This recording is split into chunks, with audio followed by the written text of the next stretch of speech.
good. My partner, Adam Cohen of Winning Writers, is on tech support, and we all owe him a great debt of gratitude for helping to set this up tonight. Thank you, Adam. And thank you, Suzanne, for setting this up. And thank you, Michael Leonard, for publishing us. So I guess we can get started. Suzanne, if you want to do a little intro, then I will just start admitting people as it comes along. All right, good evening, and welcome to this reading that's featuring Jendi Reiter's new book, Made Man, from Little Red Tree Publisher. I blur myself so you can see it. And we're happy to have a publisher, Michael Leonard, in the house here too. Yes, that's great. So we can see here.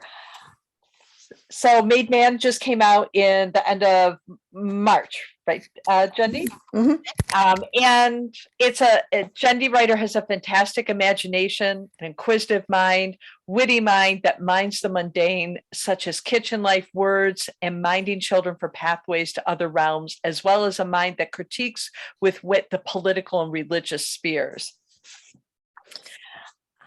I probably don't need to introduce Jendi, but I'll read her bio, or his bio, that Jendi Reiter is the author of the novel Two Natures, Saddle Road Press, 2016, the short story collection, An Incomplete List of My Wishes, Sunshot Press, 2018, and 4 poetry books and chapbooks, most recently Bullies in Love, Little Red Tree, 2015.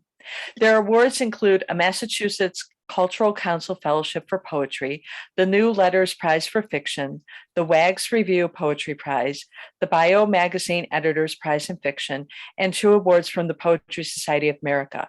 Two Natures won the Rainbow Award for Best Gay Contemporary Fiction and was a finalist for the Book Excellence Awards and the Lascaux Prize for Fiction. They are the editor of winningwriters.com, an online resource site with contests and markets for creative writers. And that's how I first met Jendi, and then via Little Red Tree Publishing and a contest. So we're in for a treat tonight with a series of poems, and we'll have time to stop between about 3 of the poems for some question and answers, and then a good 15 minutes at the end for question and answers. So if you can virtually help me to welcome with a clap or with the hand icon. And again, to remind you, we are recording this session. Thank you so much. Thank you all for coming, and thank you, Suzanne, again for getting the idea to do this. Suzanne is the author of Passion Seeds from Little Red Tree and is going to start a whole YouTube channel of interviews with Little Red Tree authors. So we'll keep you posted on that. So I'm going to start by reading a couple poems from Made Man. And Made Man contains adult themes and basically will offend everyone. So just warning you. So this poem is called Milking the Lizard. God, says the Pope, is fond of hearing hymns, but playing nature's organ is a sin. This condemnation sticking in her craw, one theologian cited natural law. The good Lord made the human arms and hands the perfect length to stimulate the glands. Were we not made for solitary sex, we would have stubby paws like a T-Rex. Pity the brontosaur and megatherium, object lessons for the magisterium. Anatomy unsuited for their kinks, 'twas blue balls made the creatures go extinct. Or perhaps 6-day creation is more viable, the fossils faked to sway us from the Bible. Because a loving God would not create a sentient being who could not masturbate. A slightly more serious but still spiritual theme. A lot of the poems in this book were inspired by characters that are in some way constructed as I was going through my gender transition and writing poems about it, looking for models outside of the regular human gender binary, all kinds of characters and even objects and non-human creatures that are in some way hybrid or assembled. to challenge the idea that biological born men have a lock on masculinity. So this poem is one of the ones in that series, and it's called Frankenstein Recites the Creed. A dead man's tongue bungles, begotten, not made, making me wondrous, whence the flesh proceeded that was thunderbolted into second waking, blackened, stitched in me. What clay-stoppered throat dissented from the descant, forswearing to taste hope in a body so changed from its origins? Could I speak to the one who afflicted me with speech? I'd teach him ice is no hell, only a landscape where we learn to grow blades on slipshod feet, fur over the scars of our assemblage, and that ice too ends as comfortably as life. And the first poem in the book, which is also from this hybrid object type series, is called Self-Portrait as Pastry Box. Under my roof, cathedrals of piped icing breathe out the sacred, stale sweetness of cream and cardboard, white as a right-hand man's final satin bed. Under my roof, we pay our respects. The family is a thin shelter, soon wet. If you don't believe me, open and see the red smash where tiered berries kissed the jostled lid.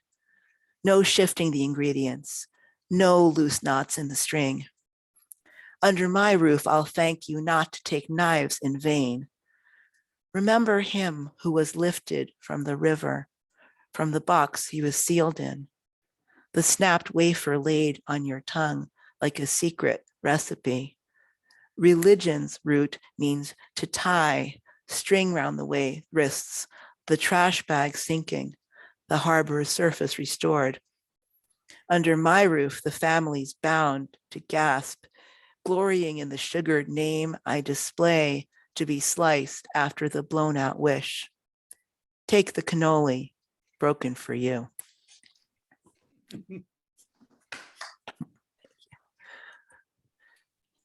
If any of you all have seen The Sopranos, that one was inspired by the season 2 finale where poor Big Pussy Ben Pensiero gets whacked. And I've actually written a whole chapbook of Sopranos poems that I'm trying to place right now. So the show made a big impression on me. But that one is from a few years ago and returned to the topic recently. So I'm going to pause there and have a little chat with Suzanne about this.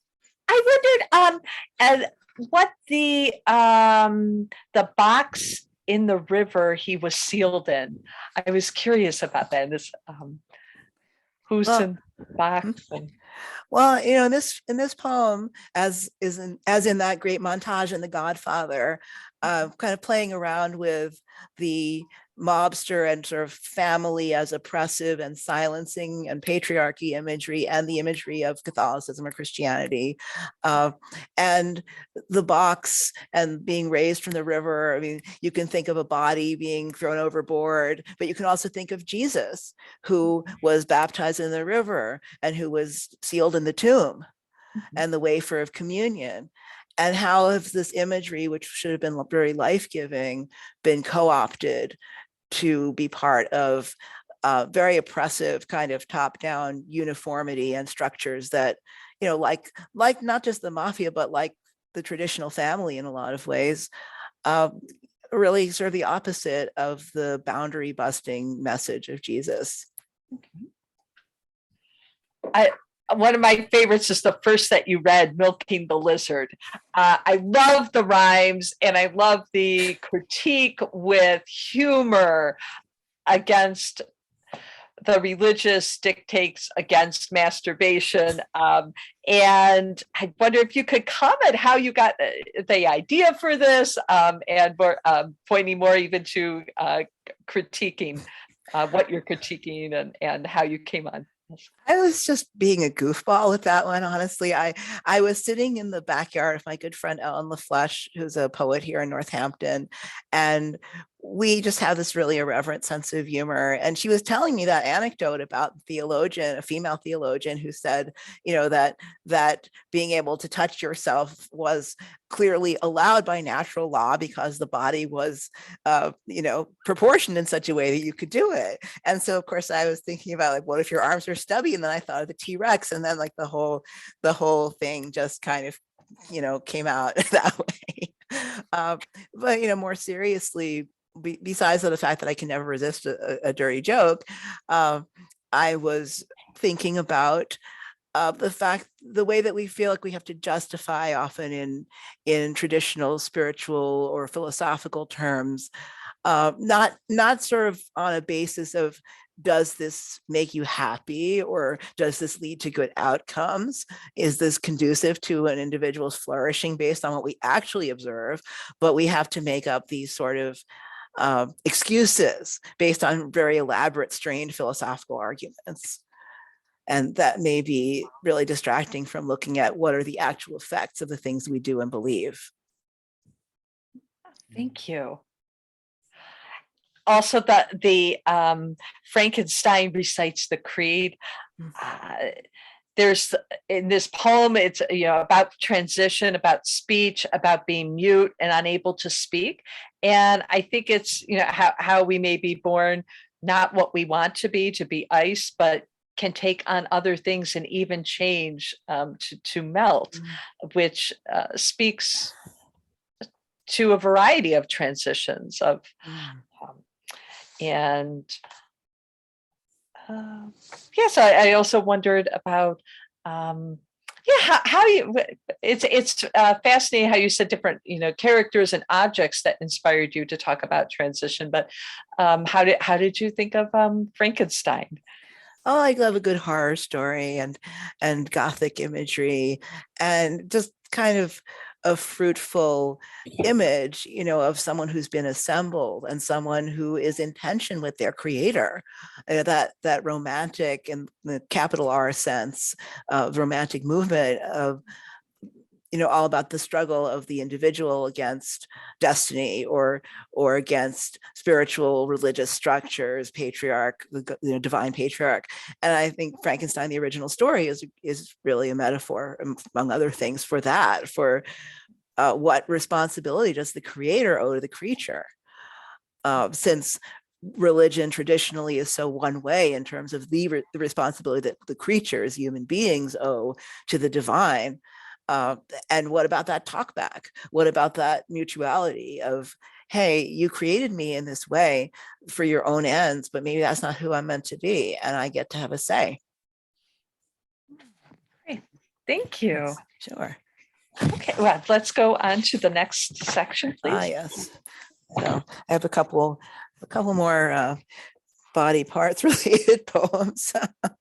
Let's see what page that one was on. Yes. So this is a poem I wrote early in the Great Quarantine of 2020. Probably a lot of these poems were written during 30 Poems in November of various years. So I want to put in a plug for 30 Poems in November. The Center for New Americans is a immigrant services and immigrant literacy organization here in Northampton, and they do 30 Poems in November fundraiser where people sign up, like a walkathon, only it's a write-a-thon, and people sign up to sponsor them to write 30 poems. So this was written in the fall of 2020 for 30 Poems in November. And before I start reading, I actually want to put their website in the chat because I want everybody to support them. They're a great organization. cnam.org. So check out the chat and give them some money because they're awesome. So this poem is called Tired of My Own Vagina. I've been quarantined in my vagina for 6 months and I've washed every window. Birds thump into the glass of my vagina like confused peaches. I had a neighbor, but I haven't seen him come to harvest in a while. Each afternoon, when the sun is best, my Fitbit and I walk 5,000 steps around my vagina. It really helps me sleep. I'm thinking of building a sunroom onto my vagina, if I can find a carpenter who'll wear a bag over his face, since I spend so much time out there nowadays. Some mornings, it just feels like too much trouble to get up and wrap myself in plastic. Then I tell myself to be grateful I still have a vagina over my head. I found puzzles to be quite a comfort. The other day, I discovered the Mona Lisa's smile behind the cushions of my vagina. It was shaped like a mouse nibbled cracker. And 3 pennies and a Mississippi statehood quarter, the one with a pair of magnolias and George Washington's vagina on the other side. I fit the missing piece into her face, and the world outside my vagina melted away, just for a moment. When it's finished, I'll cover it with glue. I'm running out of wall space in my vagina, but I won't need that shelf anymore when the bread is gone. It's a good life, Anthony.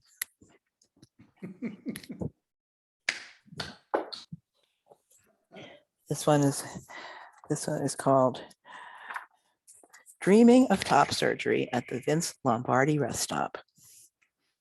Let us now praise the great men of New Jersey Turnpike bathrooms. Walt Whitman unbuckles his big and tall Levi's at his eponymous urinal. No stalls for Uncle Walt. His gray-haired belly springing free as the rain that pounds the fake shingled roof. Joyce Kilmer shall never see a poem lovely as pulling off at this oasis in the bumper-to-bumper wasteland. Sweet relief only a locked door away. And Alexander Hamilton clutches his seeping breast wound, the intimate duel gone wrong, laced limbs darkening with the floor's stains. But I am not Thomas Edison, nor was meant to be seen in the fluorescent glare of an Auntie Anne's pretzels, trying to sneak into the men's room behind my hopping little boy and patient husband, to whom I whisper, who was Vince Lombardi anyhow? Did he have something to do with football? I am not the last of James Fenimore Cooper's Mohicans, though I resist the world's blandishments in the form of a rhinestone and floral print Yankees cap at the gift shop. No one will honor my Provincetown tank top, shaved scalp, and untrimmed chin hair as more than the forgivable marks of a 12-hour road trip mom who's quit trying. Oh, Vince Lombardi, champion of the Packers, I believe you would agree with Kierkegaard, who was not from New Jersey, that purity of heart is to will one thing. Not like Nurse Clara Barton, the only real woman with a bathroom named for her. 2 hands to bind up wounds and powdered cheeks, a breast for the husband, a breast for the child. Vince Lombardi, according to the internet, a symbol of single-minded determination to win. How do you know where the end zone is without a trophy? A team of mighty men drenching you in Gatorade that shocks you breathless like love.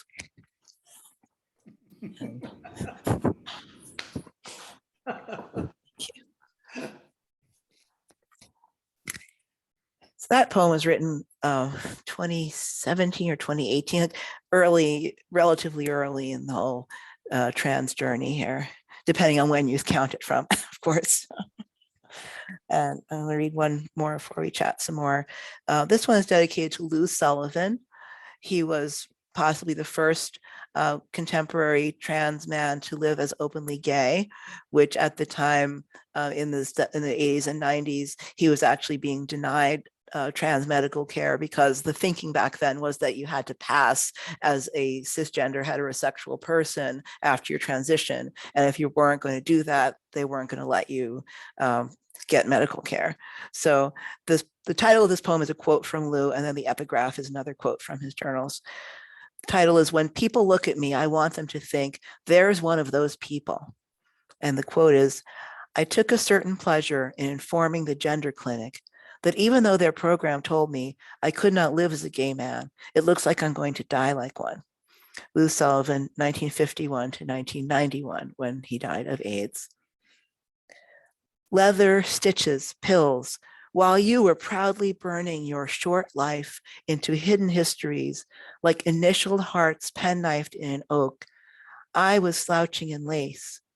Every adventure stopped for questioning at the border of my bleeding age. Do you want to fuck a boy or be one? Do you want to be kissed or important? On a one-question test, the lesson of flying colors is loneliness is only legible in the wrong clothes. But you too loved the pony sparkle of diaries unlocking with a flirtatious click, like high heels tossed on a bedroom floor.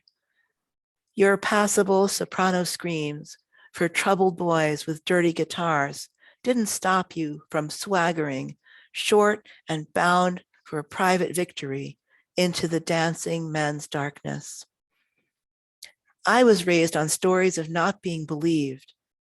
The one about the switch drink, 2 bodies in a car, the girl who becomes graffiti instead of a woman, and the only other one supposed to encourage us to read Shakespeare and walk on the moon as long as we removed the concealing helmet to be end of episode brides. People die of everything, Lou. Don't let them turn your brief time to be honest into a disease. It's a girl thing to bond over betrayal by our body's dumb delight, as if wounds make us better than the men we wanted. We're tired of that. 3 decades from your final transition to spirit, those who cursed you with pious cautions now plead their pale innocence, breathing casual contagion on the American feast. Ancestor, carry me, your brother, through this unromantic plague. Pause there. Okay, a little sad about Lou. I think it was a beautiful tribute to Lou Sullivan. And I love so many lines in this poem. At the loneliness is only legible in the wrong clothes. I was raised on stories of not being believed, and don't let them turn your brief time to be honest into a disease.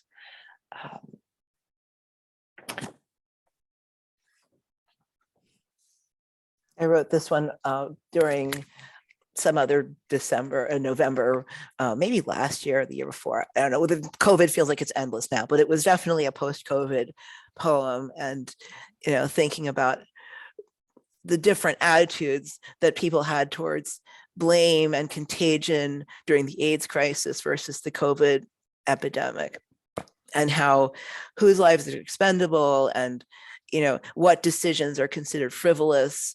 Gay men's desire to have sexual intercourse and intimacy and live a certain way, is considered, well, if they didn't do that, then they wouldn't get AIDS. Whereas like, oh, I want to go on a plane without a mask, and I want to eat Thanksgiving dinner. That's okay. That's worth risking people's lives for, because I don't know, just gets me mad.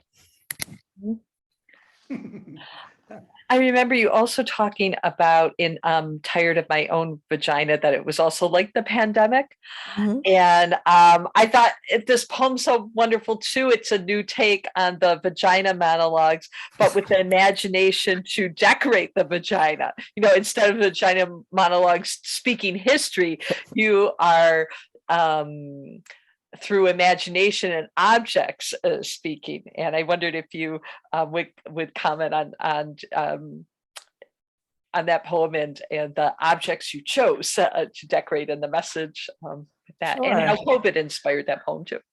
Well, I did actually get the jigsaw puzzle habit during COVID because we were so bored during the first couple of weeks, and we found a puzzle that someone had given us in the closet when my son was home for 5 months and now I've been bitten by the bug, and I just do jigsaw puzzles all the time.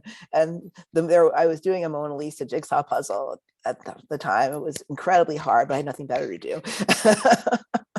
And just, if you say vagina enough times, it becomes sort of nonsense, and any word becomes sort of nonsense. And that dislocation, that sense of unreality, was just, reflected in that poem, how everything through overfamiliarity became strange and horrific again, and then familiar again, and then strange again, over and over again, it felt like. Also, being being present so much with myself, with my body, with my, not really solitude, because I was here with my partner and my child, but solitude in the sense of not having the world to reflect gender back to me in quite the same way. There are a lot of people who transitioned during the pandemic. And it's a really unique experience because then you're stuck with yourself in that way.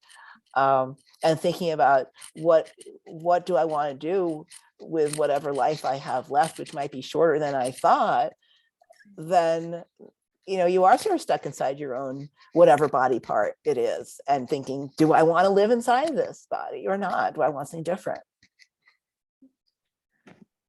Wow. Yeah, thank you. That's very insightful. And yeah. Let's move to the next set, please. Yeah, sure. All right. So Pinocchio is another character, similar to Frankenstein, who aims towards a certain kind of reality that's denied him because of how he was created, who he was created by, and what he's made of. And I also think it's just a horrifying movie, the Disney one from the 40s, the punitive way that it deals with children's autonomy and control by adults, that children make mistakes and are punished for adults' bad faith. So if you've ever seen the film where at one point he goes to this sort of pleasure island where little boys are doing basically delinquent little boy things like, gambling and smashing things and drinking soda pop and whatever. And they all get turned into donkeys in this really terrifying way because they indulge their sensuality too much. And so that's why I wrote The Donkey Boys of Pleasure Island, which is the next poem. The donkey boys of Pleasure Island have heard all your hard-nosed jokes. As payback for brickbats, we mime joys behind coin-shuttered glass you can't break. Asses a 50-cent peep. That too.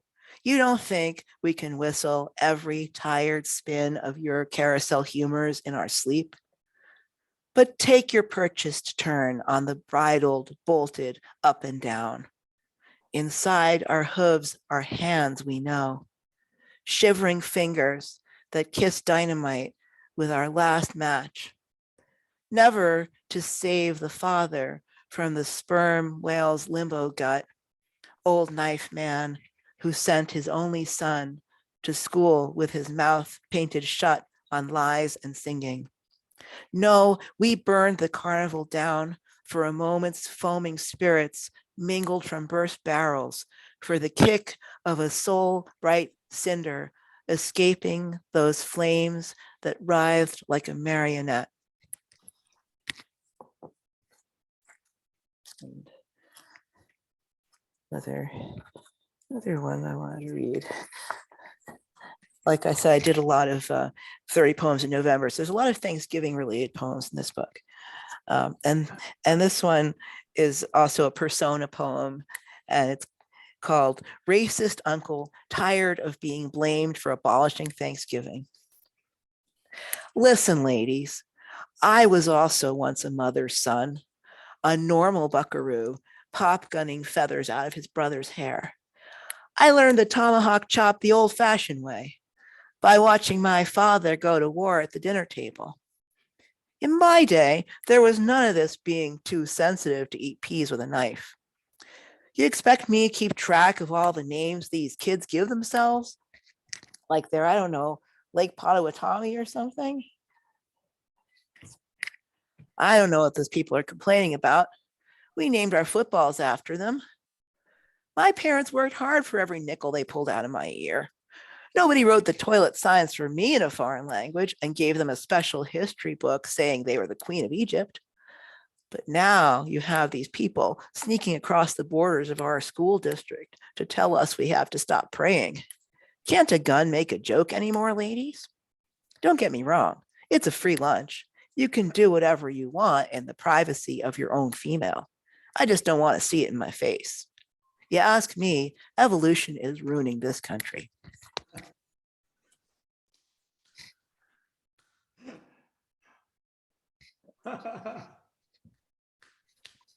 So I'm just going to pause here to say, folks, I've admitted some new people to the waiting room, but I can't mute you all without muting Suzanne and then trying to unmute her. And we don't want to do that. So let's all be nice and mute ourselves. Thank you. All right, Suzanne. Oh, yeah, the Donkey Boys of Pleasure Island. I love that, the carnival down for a moment's foam, spirits mingle. Just and with the marionette, what's the connection with mimicking in this poem? Is there that's a really interesting question, because I wrote all of these things, like these persona type poems, not racist uncle, maybe more as a negative thing that I don't want to mimic in masculinity, but I wrote a lot of these to think about, like, what am I mimicking or creating when I become male? Where are my role models coming from? And how is all of our gender performances or gender identities, we're learning these things from watching TV, from watching other people. These didactic children's media, like the Pinocchio movie, is meant to induce children to mimic the behavior that the adults who wrote it think is good behavior. So yeah, a marionette, is someone else is pulling his strings, and you're supposed to do that as well. You're supposed to respond to how someone else is pulling the strings of how you're supposed to move. And the Donkey Boys are not doing that. They're very queer.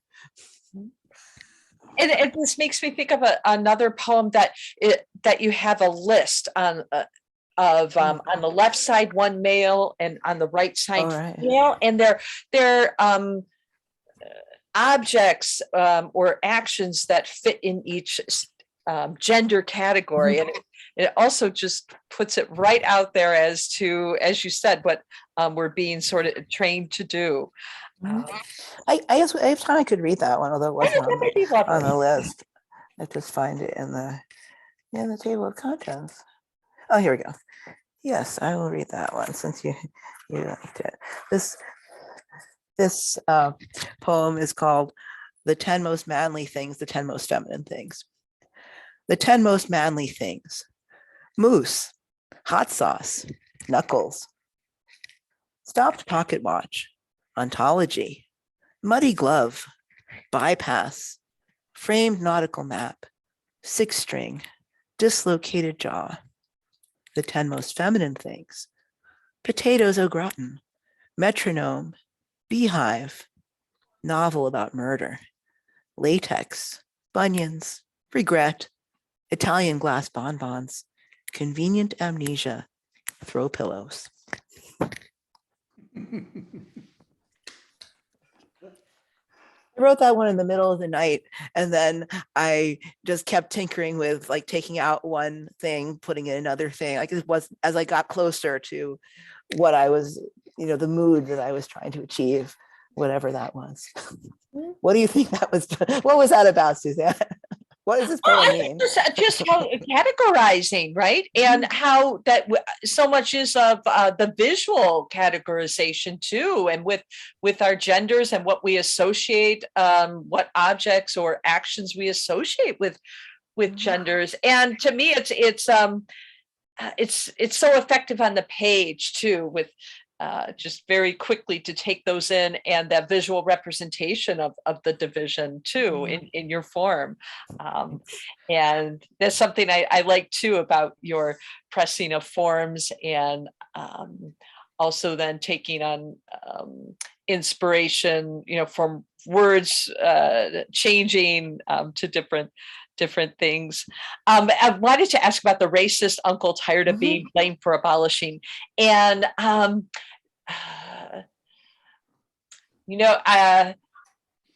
think you're courageous to write the racist voice.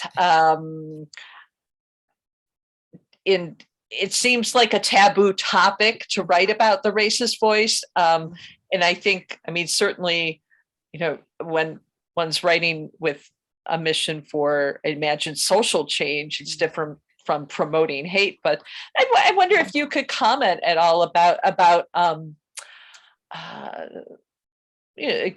putting the racist voice out there, how you felt in writing the poem, if you got any comments about if you had submitted it to literary journals, if you got comments with that. I remember I'd sent a poem to a literary journal that it was also dealing with racism, and they said, "Oh, well, we'll publish it if you take this one line out," and it's just, so it's a real tenacious topic, and I thought it would be an interesting discussion to have. Yeah, I understand that, because as a contest judge at Winning Writers, I also, as a judge at Winning Writers, I get that kind of dual role of, like, as a writer, I understand the importance of letting it all hang out and using words or concepts that are taboo, because you need to be able to talk honestly about sex, violence, politics, religion, all the good stuff. And then as a judge, thinking, is this necessary? Is this effective? Is this going to get us canceled on Twitter? What is going to get the person's message across in a way that it won't be a showstopper, that people won't delve into the work further because they're so put off by a word or a phrase. So I think that's a delicate line to walk. And I think the way that I handled that in this poem was by not having the writer actually use slurs, but to use the kind of the syntax and the mood of one of those kind of Facebook rants, with increasingly nonsensical, or a little bit offbeat things that he's saying. So I didn't have to use words and phrases that would just like replicate racist tropes, but more like the mood of grievance, and the mood of confusion about the changes that are happening in society, and the fear of constantly being put in the wrong. And that is something I think we can all sympathize with, because we all have prejudices and we all have areas where we need to learn. And we live in a culture that on the one hand lets a lot of people get away with outrageous things, and on the other hand will cancel you for a slip of the tongue because people are so triggered by the outrageous things. So I don't know, I feel some empathy for the racist uncle in a certain way, because I have been certainly more conservative in my youth than I am now. And I know the fears that it was coming out of change and of chaos when I didn't have the safety in my personal life to handle it. Had you contemplated a series of poems from the uncles? No, not really, but in my fiction writing, I have to write from, I have to write characters from different points of view and humanize characters that are, don't share my political views.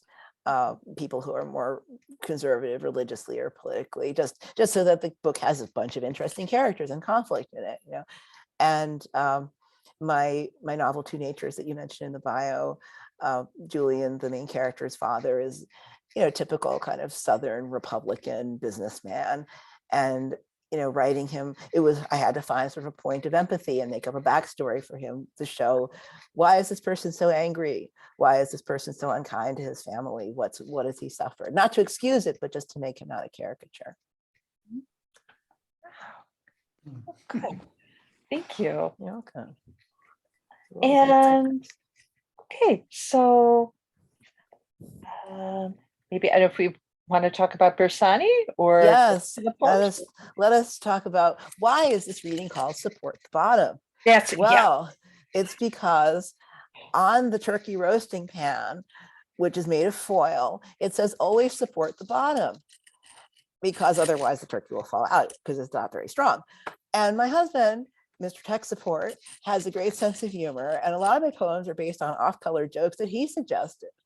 And that's one of them, because in gay male culture, a top is the person who penetrates in anal sex, and the bottom is the person who is receptive in anal sex or receives the penis. That's not a role necessarily that a person plays all the time, but in a particular act, so that's kind of slang for the, if you want to call it dominant or penetrative role as the top, and the receptive role as the bottom. And so support the bottom. It's like support the gay man, support the person who gets fucked, basically. And as a trans gay man or something along those lines, like most of my jokes, and hopefully it has a sort of significance of something serious, which is dealing with, as I'm thinking about masculinity, dealing with homophobia and femphobia, and accepting that I'm a man with a vagina, whether I'm tired of it or not.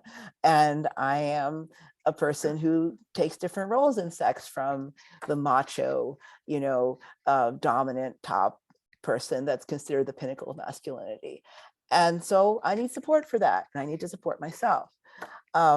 So the queer theorist Leo Bersani wrote this classic essay called "Is the Rectum a Grave?" during the AIDS crisis in the 80s. And so my poem "Is the Roasting Pan a Grave?" is a tribute to him, because in his essay, he talks about how we try to sanitize sex and make it, either sort of heteronormative American family, clean, pure, and people who have AIDS and people who are gay, people who have sex in a kinky or non-heterosexual way are outside of that and unclean. And the AIDS crisis really brought that rhetoric to the fore and made it acceptable. But that he's saying that in this essay that gay men or queer people in general should not respond to that by trying to defend sex as pure and nice and sweet and redemptive, because human relations are violent, human relations are complicated, and sex is a relationship, and sex is going to have a dark side. And anatomically, there's going to be the person who penetrates and the person who is penetrated. So what Bersani was saying is, let's embrace the chaotic and the abject power of being a bottom. Let's embrace the ascetic quality, in a sense, of being someone whose self is dissolved or penetrated or dominated, because just there's this fascination and revulsion at the same time that we have with the male dominant ego, and it's shattering by something as demeaning or intrusive and wonderful as being fucked. And so I wrote this poem as a tribute to him, and also a Thanksgiving poem, because that's what I do. And what page is it on? So the first sentence of "Is the Rectum a Grave?" is, there is a big secret about sex. Most people don't like it. And so, is the roasting pan a grave? There is a big secret about turkey. Most people don't like it. One November day's duty, otherwise ignored, the bottom. When the legs are moist, the breasts dried out. With a hellbound heart, closeted clerics exhort the bottom. The more savored the taste, the more later despised. Rest now, fabulous martyrs who hoard the bottom. Play families, play natives' welcome spread for the plagued men. Our schoolboy histories will not record the bottom. But for one night we feast together in a dying year. What then that too much stuffing may distort the bottom? We failed to find the idea of the Holocaust unbearable.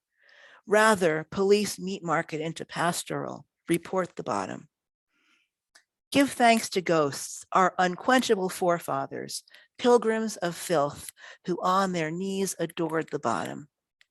TLDR, should Bersani's words prove dry, read the foil pan embossed, always support the bottom. Yes.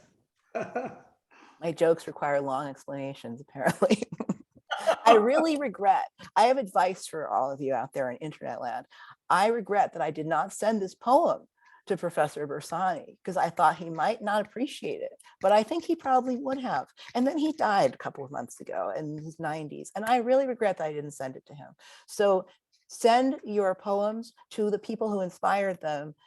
Tell the writers that inspired you that they made you think, and that they made you create something, because that's what as writers we really love to hear, is that you saw something that we did and it made you want to be a creator too. Those are great words of wisdom. Yeah. Yeah. So do we have time for me to read?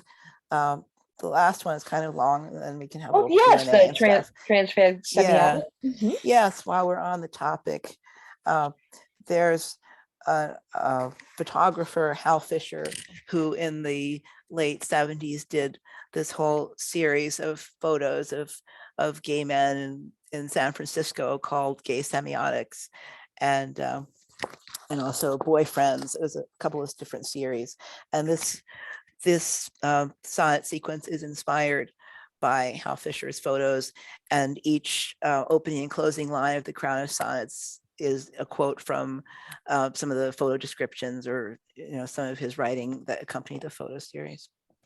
Transfag semiotics. 1. I experienced what I had wanted to understand. Man is to vanishing as mother is to earth. Wizard of helpless charm in his hot air balloon. It just rises like money. I don't know how it works.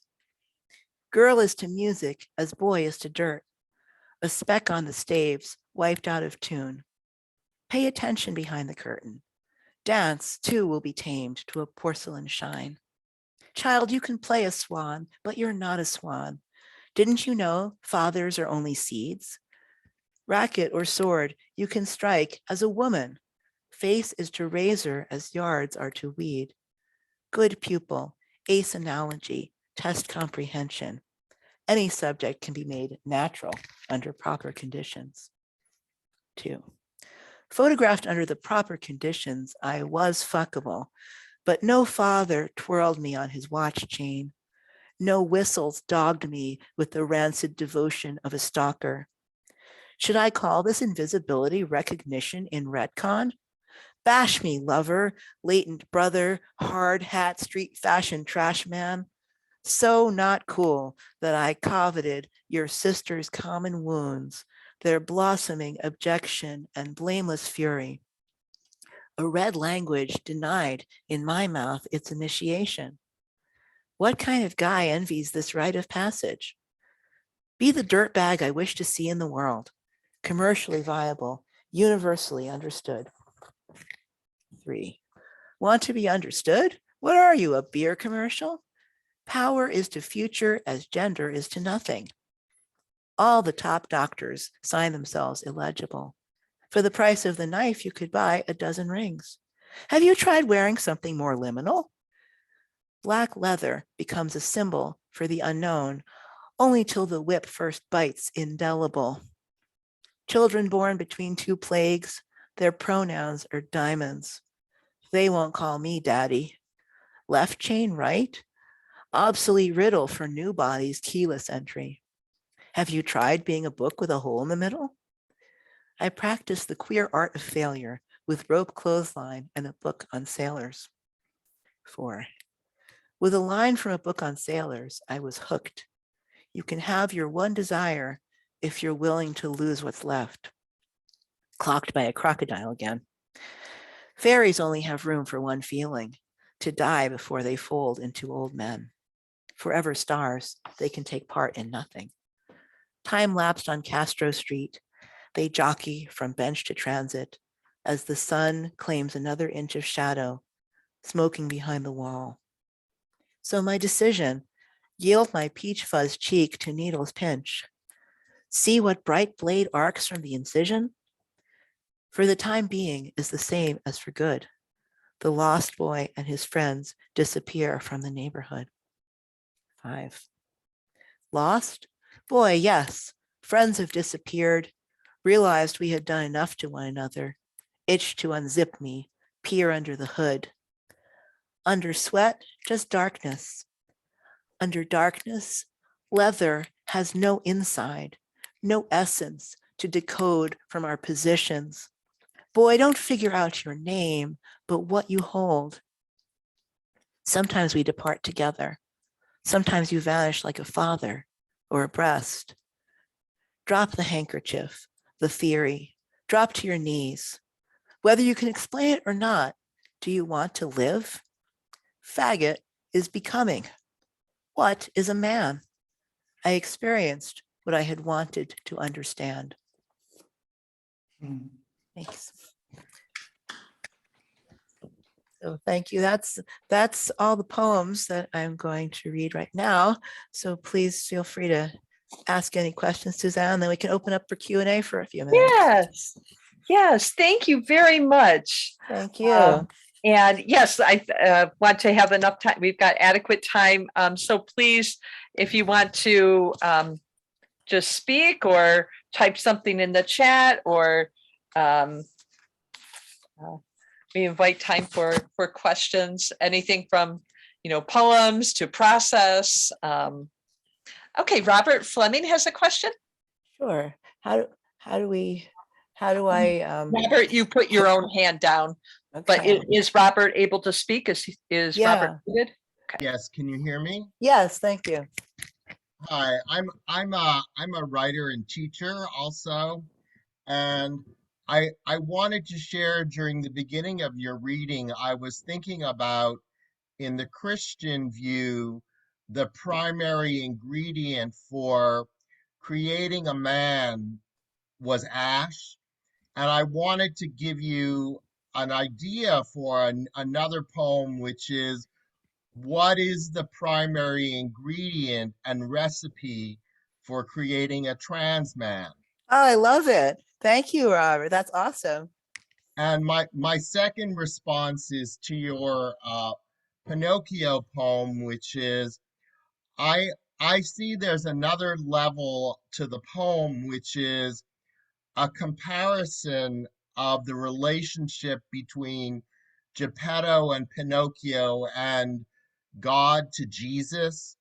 And Exactly. you're nodding, you got it. Mhm. And both of them, because of the marionette element and because wood is such a key element to both of Pinocchio and to Jesus's life. Oh, wow. I didn't even think of the wood connection, but that's beautiful, Robert. The cross, and of course, Jesus being a carpenter. That's awesome. Thank you so much for your insights. And I love the idea. I think the primary ingredient of being a trans man is button-down shirts. Possibly onion rings. But seriously, that's a great prompt. And I will cite you when I write that one. Terrific. I look forward to hearing you read that poem in the future. Thank you. Other thoughts, folks? Yes. Anybody else that would like a comment or question? I love the in this last poem, we had done enough to one another, itch to unzip me, peer under the hood. And I thought you're commenting on an aspect that I'm sure is this element of voyeurism, of asking questions that are private, and you do it so well in this analogy of a car that's accessible, or that that we can, and yet people often think they have a right to ask these questions, just as you would say, pop the hood on the car. And this is true. And the question, the reframing of what, how do you want to live? What is the essence? I think, what is the essence of manhood or womanhood? We get so hung up on that in these debates over who is a real trans person, especially with trans women.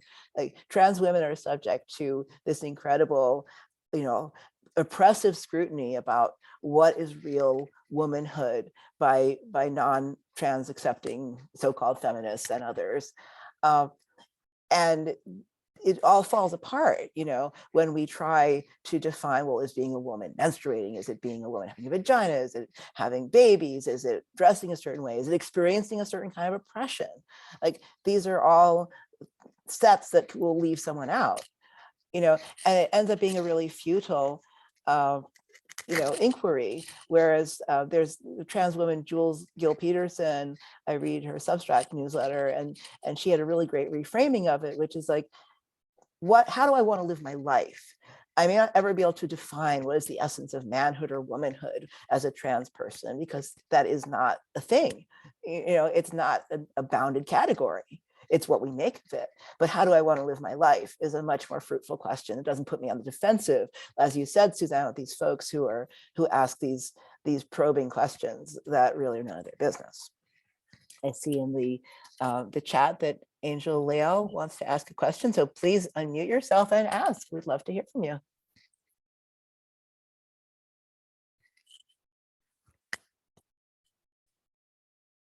Well, Angel, Yes. feel free to speak, Angel. I can't see all the participants right now. So Oh, Angel, we can't hear you. If where are you? oh, if you unmute yourself, Angel.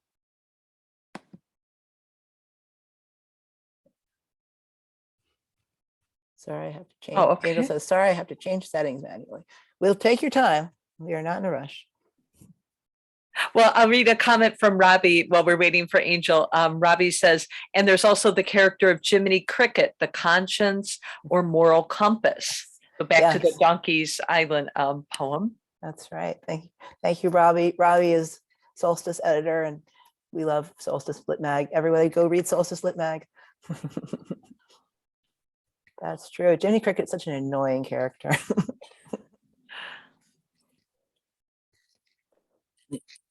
What good is having a conscience if you're not given the means to actually act morally, which is, I feel, the unresolved question in these sort of moralistic books and movies for children. Is it's all about the individual having to behave a certain way, but who set up those conditions in the first place? Who's pulling the marionette strings? Exactly. So Mr. Tech Support says, have Angel type in their questions. So that is an option. If you're having, anyone who's having trouble with getting video or audio to work, you can type your questions in the chat, and Suzanne will read them. And any sort of questions, comments, from writing process to thematic. Well, while we're doing that, here's Sue Campbell has a question. Please go ahead and unmute. I'm a retired English teacher, and I always tried to put poetry for middle school students, and I always tried to put poetry into the lessons when I could. But I loved how you did different forms. The series of sonnets was excellent. Oh, thank you. And the transition from one to the other, and then the humorous rhyming ones, because a lot of modern poetry doesn't rhyme in what I see. And I love that. I would have to read the stuff over again because it was just like, whoa, so much coming in at once. But I loved your varied styles, the somber and the playful and the realistic, and it made my day. Oh, thank you so much. I am very grateful to all my high school English teachers and middle school English teachers. Shout out to St. Anne's School in Brooklyn Heights for wonderful teaching me all these different forms. When I was a teenager, I wrote a lot of formal poetry. I used to read a lot of the classic poets. I was a big fan of Richard Wilbur. So I'm glad that resonated with you. And I do think it's really good training for poets to be able to write in a lot of different forms, because then your free verse will still have a kind of a rhythm and assonance and internal rhyme, even if you're not using a formal structure. I think having that training can be really useful. So good for you and all the English teachers out there. We love you. Do we have other writers here? Yeah. Yes, we'd love to hear from you. Okay, Angel. Hey, you made it. Hello. No. Sorry if I look a little creepy. My power went out. Oh, that's okay. Okay, so first off, I just want to say that it's so rare. It's honestly unheard of for me to see a trans person writing poetry that is funny, that's genuinely funny. I've never seen it in my entire life. Thank you. I'm a young person trying to figure out the in between non-binary and trans myself, and it's honestly, when I look for it, and I look for it everywhere online, it's usually it's riddled with grief and the struggle that's there for us and the fear, and so it's like a light for me to read your poems and to laugh, to cry too, but to laugh. It's like a miracle. I love it. Thank you for writing that. Oh, thank you. You really, people like you make it really worthwhile. Thank you so much. I'm very fortunate to have support in my life where I can enjoy as well as struggle with this gender journey. And I'm so grateful that I have the chance to show that it can be a joyful and fun thing to take that sideways approach to all the pieties of mainstream life and reinvent yourself. So, Angel, I hope that your gender exploration goes well and you have all the support that you need, and be playful, enjoy it, and don't let anyone limit your imagination of who you can be and who you become. And, for everybody, like trans or not, change is okay. Change is good, and indeterminacy is fine. It's good for poetry. You don't get stuck in one thing. It is. Thank you so Also, much.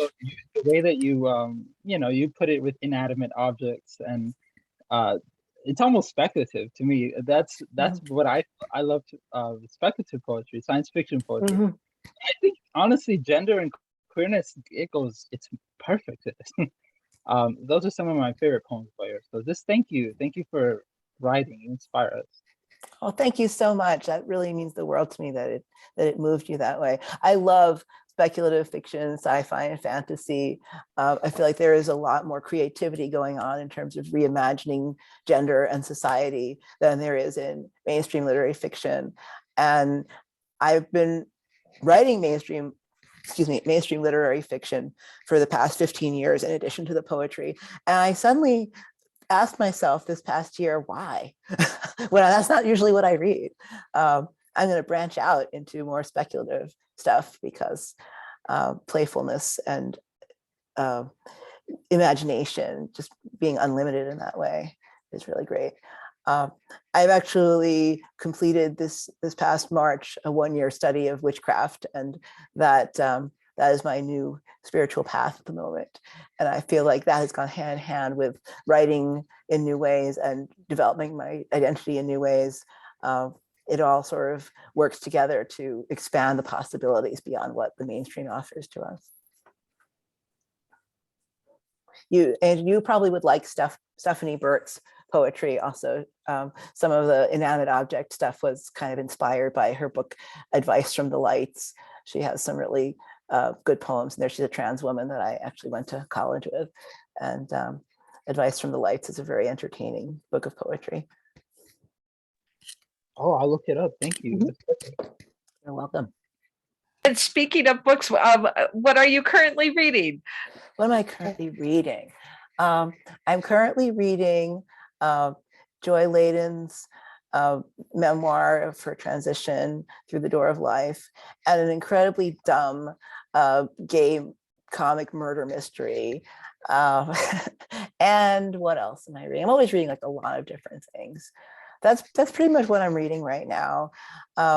Reading a bunch of poetry books that are scattered all around my office. I just finished The God Painter by Jessica Pegues, which is a speculative fiction book about gender and religion. Very, very interesting.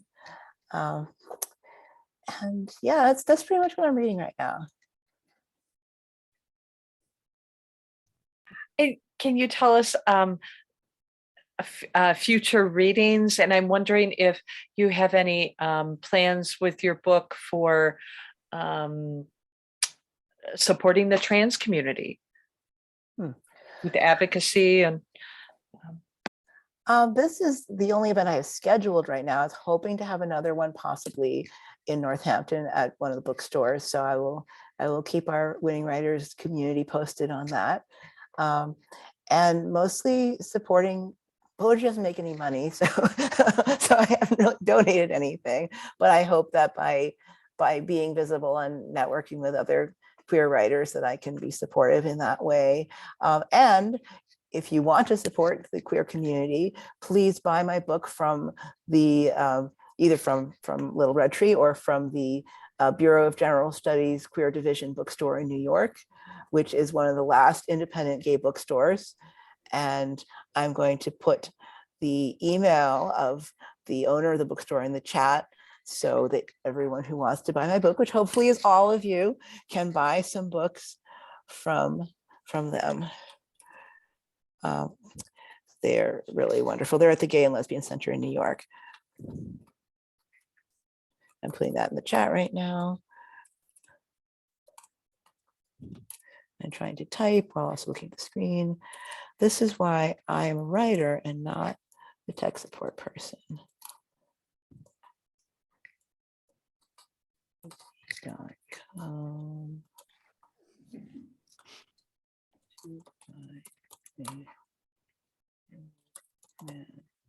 Okay. Very good.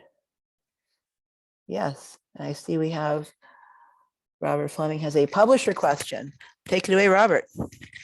Hi, I live in Delaware, and most of the state for arts, including writing, is conservative. There are two literary magazines that are more progressive. I noticed in the writing that there's specifying sexual acts and there's obscenity. And I'm wondering, for your Little Tree Press, what state are you in, and what is the culture for being liberal versus being conservative, and how well that this book has some obscenity and sexual terms in it? How will that be received? Take it away, Michael. So this is the publisher, Michael Leonard from Little Red Tree. Michael. Woo. I've got to do this properly. Oh, you've muted yourself again, Michael. Can you hear me now? Yes, there you go. Well, I mean, I'm not located in the US anymore, but I was in Connecticut. And Connecticut is a state like Massachusetts. You know, we publish what is creative, what is good. You know, we don't limit ourselves by this, by that kind of that sort of sexuality or use of words. As soon as I read the manuscript, you know, I wanted to publish it straight away. You know, we talked about it for a while, and as soon as I read it, I said, "This is an important book. It needs to be published." You know, that's all I can say about it, really. If you write another one, I'll publish it tomorrow. I'm working on it. If you want a chapbook about the Sopranos. I am working on several things. I'll keep you posted. Michael has been great to publish with. I actually first got hooked up with his press almost 10 years ago when he was still in Connecticut, and he was offering an individual poems prize. And what's really nice about Little Red Tree is they do have ongoing relationships with their authors. I won this prize for a couple of poems, and then he's like, "Would you like to see a manuscript?" So he published Bullies in Love about 7 years ago, and then he published this one. And book design is really beautiful.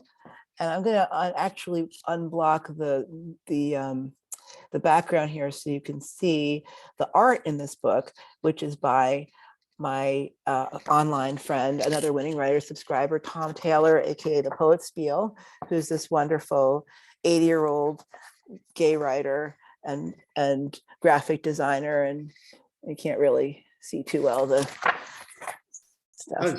Really psychedelic, aggressively political and creative, and really gonzo kind of guy. So, but there's a lot of journals that are really willing to be edgy about stuff. I mean, I'm just looking at the back of my book now to see who published it, but different.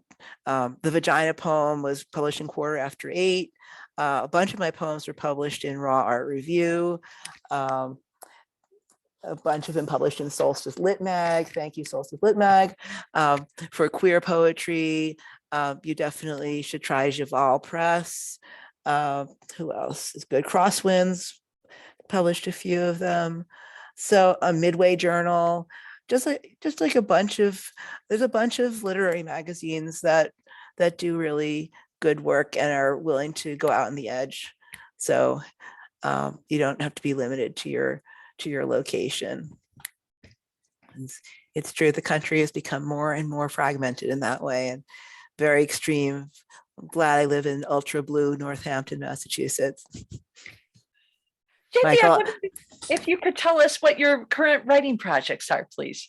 Yeah, like I said, I'm revising that chapbook about the Sopranos television show, just because I binge watched it this past fall and it was on my mind. And I am finishing up the sequel to Two Natures, which is called Origin Story. And it is a novel about, it's a series of novels about gay men in the 90s in New York City.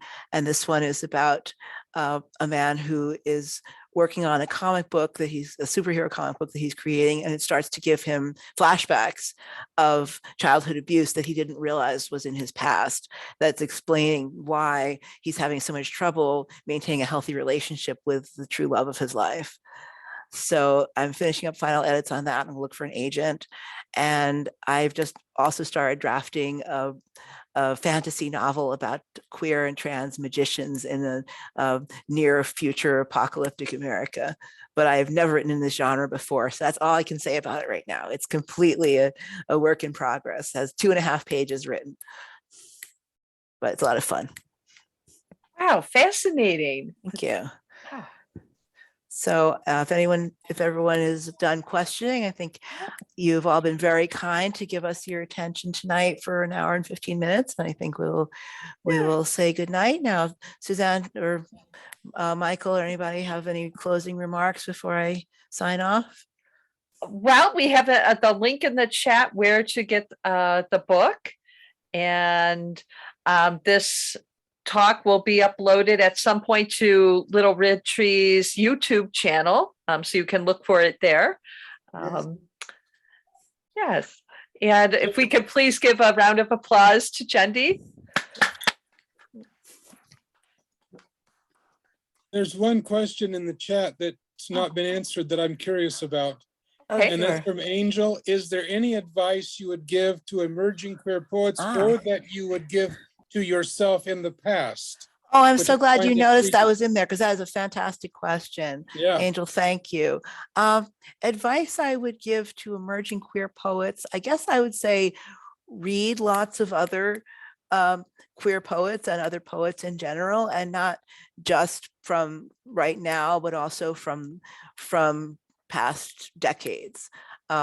You can look in Lambda Literary to see who's out right now, but like go back and read Mark Doty, go back and read, Adrienne Rich or anybody else that, that's like a great queer poet of recent decades, because they're doing such different things stylistically, and the issues around identity and sexuality, there's some overlap and then there's some difference, and you really get that historical sense of what our communities have been through that you're probably not going to get in school.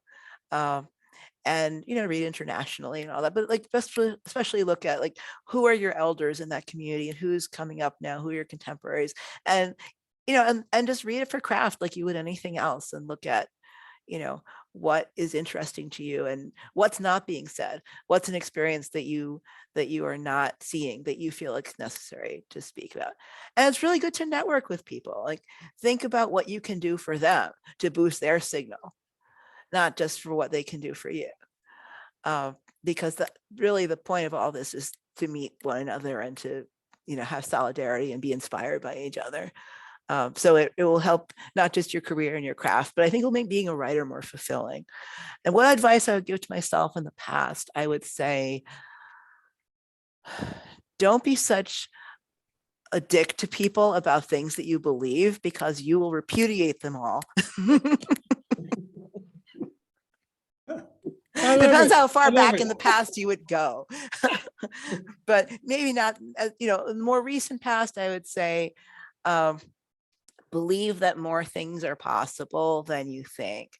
Don't limit what you want as a writer or as a trans person, as a spiritual person, but, you know, particularly with respect to being a queer person, don't limit what you truly want by already thinking, well, that's not even going to be possible for me, so I don't even want to explore that.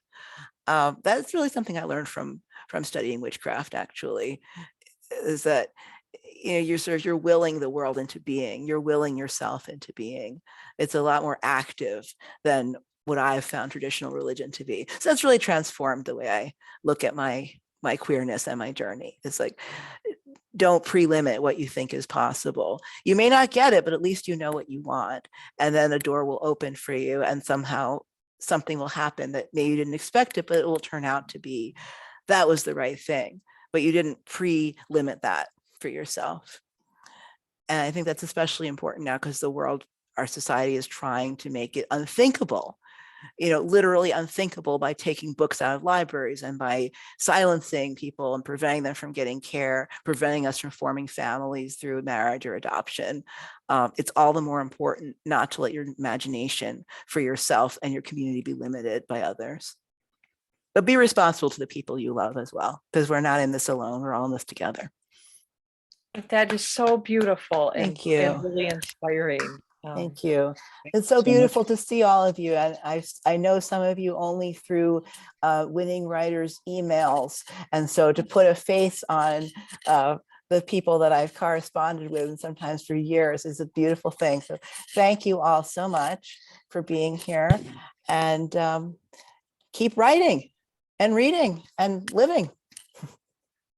Oh, thank you very much, Jendi. Good night. Bye. Okay.